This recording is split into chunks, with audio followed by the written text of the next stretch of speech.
Hello, I'm Curtis Lancaster and welcome to the BBC Introducing Solent Live Lounge. Got a real treat for you this week. We are joined by Bournemouth's Nicole McNally. Hello Nicole, how are you? I'm good, thank you. How are you? I'm very well, thank you. Very kind. Actually, I don't get asked that too often, so that's very nice of you. I know you haven't been well lately, Yeah. which isn't good. But you've done an outstanding performance tonight and you can't hear a sign of the sore throat. How are you feeling in yourself? Feeling quite a lot better than I was. I was a bit out of it, but better now. Excellent. And like I say, the performance was amazing. So make sure you check that one out on our BBC Introducing Solent website. Well, you're 16, Nicole. Only 16. And yeah, you wouldn't know it from your voice. Outstanding. But of course, that means you must be juggling school as well as music. How are you finding that? I mean, it's quite easy because I've got I set out time to do studying and to do music. But obviously, studying is priority. But I try and balance it out. But I'm finding it all right at the moment. But we'll have to see when it actually gets to GCSE time. Oh, yes, of course, it is GCSE year. And my final question about school, because we won't harp on about that too much. It is the weekend. But how are you feeling about your GCSEs? Confident? Yeah, quite confident. I think I can get them as long as I focus and try and do the best I can. I guess that's all I can do, really. Exactly. Good attitude. Right, that's enough school. Back to your music, because that's why you're here. This is BBC Introducing, and we've seen you perform. Like I say, amazing. Your voice, the range you get on that. I've met you before, heard you before. I got you to do some tongue twisters to show me your vocal exercises last time. Don't worry, I won't get you to do that this time. Thank you. But it looks effortless when you get up and sing, but I'm sure it's not. Do you work quite hard, Nicole? Do you practice quite a lot? Yeah, I do practice quite a lot. I mean, I do some vocal training as well, once every 2 weeks, just to keep the range going up and going down and just keep it stretching and making sure my vocals are getting better over time. But I've been working on it since I was about 8 years old when I first started doing singing competitions and that. So you got into singing 8 years old? Yeah. Wow. And I remember speaking to you before, you said you're constantly singing around the house. Is that right? Yeah. Also, I think you were saying earlier, didn't you win a competition at 11? Isn't that right? Oh, You were yeah, just walking past and you won some money at 11 years of age? Tell us the story. What is it? So I was 11 years old and I was in Bournemouth Town Square with my parents and my brothers and sisters. And they had a big stage and it was a karaoke competition. So I just decided to get up and do it and got through most of the stages till the final, and they had to pick a song, and luckily they chose a song I knew, which was Mariah Carey, All I Want for Christmas Is You. And I sang it and I won £500 when I was 11. That's amazing. I've never earned that amount when I was 11. That's a lot of pick and mixes you can get for that. Amazing. Very topical as well. Mariah Carey, All I Want for Christmas Is You. I assume you've got a lot of Christmas gigs coming up. Yeah. Is that right? Quite a few, yeah. Different places, charity gigs, normal gigs. Obviously, have to add Christmas songs into your normal gigs because people get a bit angry if you don't. I always think that about musicians this time of the year. You must constantly be requested, sing Mariah Carey. But you sound like you're pretty good at it, winning £500 for singing that song. That's no mean feat. Also, I've noticed your enunciation is amazing. We can really understand every word you're saying in the songs, which today I think can be a bit of a lost art in the music scene. Is that because I know you're interested in theatre? Is that where you get that from? Your excellent enunciation, would you say? Yeah, I feel like I do bring some of my musical theatre singing side to my pop and sort of my sort of just normal everyday singing for gigs and stuff, because I think it's good to understand what people are saying, because otherwise it can disinterest people if they're stood round listening and they can't hear the words. They're just oh, I'm just gonna have another pint. That's fair. And yeah, you say we say you enunciate your words very well, and the theatre you're really interested in. Is that where you want to go? Is that where you see your future then? Or is it down the pop music route, or is it down the theatre route? Where do you see Nicole McNally in years to come? Well, I can sort of picture myself in both, but I'm kind of keeping both pathways open so I can maybe do some sort of like West End stuff into different shows and actually get like paid for doing shows, because at the moment I'm doing like amateur dramatic shows, which are just like out of my own like will because I really enjoy it. But I can also see myself going down the sort of more like musician side of things with like doing gigs and stuff and being a performer, but in that sense.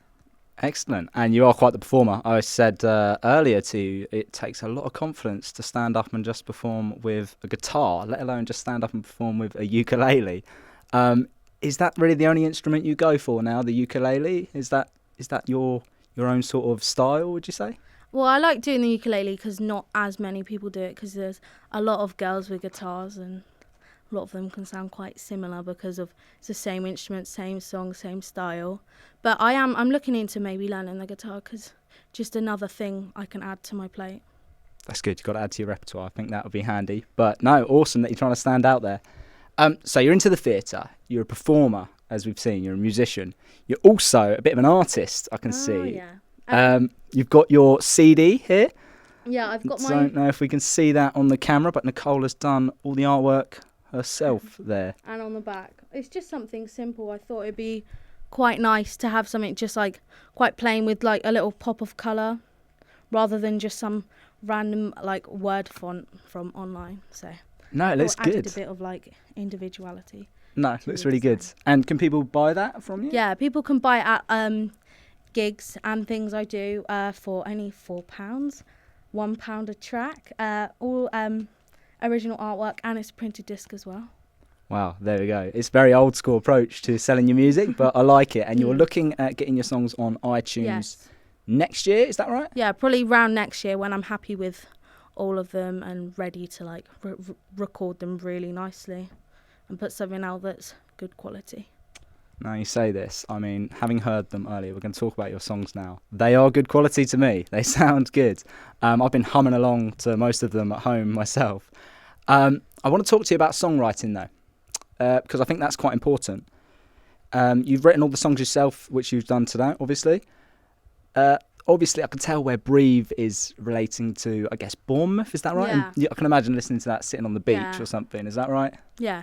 But what about Annabelle? That was a new song which you did tonight. Yes. Can you tell us the story behind that one? Well, last week was Domestic Abuse Awareness Day, and I was just I didn't have a very busy night, and I've been thinking about it quite a lot all day because I've obviously watched a lot of things in the media about it, and I thought it'd be a nice topic to, well, not a nice topic, but a good topic to write a song about, and I thought it would sort of raise awareness. Maybe I've been thinking about releasing it as a domestic abuse awareness charity disc and maybe do like a little event to sell it and raise money. I like that. So it's important for you then to write a song which really resonates with people. Yeah. Yeah. No, I noticed that. Yeah, it's really powerful. So if there are any charities that want to get involved, then feel free to hit Nicole up on social media. So that's your new tracks. Sounds amazing. And that's going to be on your EP, I believe, which you're looking to release soon. Is that right? Yes, That's going to be available on there as well? Yes. Awesome. Also, how can people get in touch with you on social media? How can they find you? I have a Facebook page, which is Nicole McNally Official.